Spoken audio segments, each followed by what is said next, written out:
মা বাইজিদকে কোলে তুলে, হাত তুলে মা বলেন বাইজিদকে ওলি বানাও। সুবহানাল্লাহ হই না? হাত তুলে মা বলেন বাইজিদকে ওলি বানাও।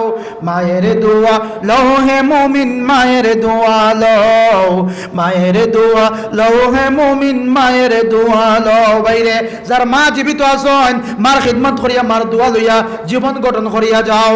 যদি মার দোয়া হাসিল করতে পারো, দুনিয়াত কোনো সমস্যার মধ্যে পড়তাম না। আমার ভাইয়ের নাম কিটা কইছিলেন? ফখরুল ইসলাম সাহেব। 2000 থাকলে হায়াত বাড়িতো, বিমার শিফা হইতো।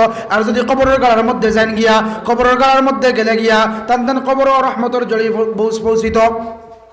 মাসমিনা 500 টাকা। মাসিন আর কোন ভাই 1000 টাকা দিতাম? আল্লাহ আল্লাহ, যুবক ভাই এখন নাম লেখাইন না, এখন নাই, পরে দিবা আপনারা।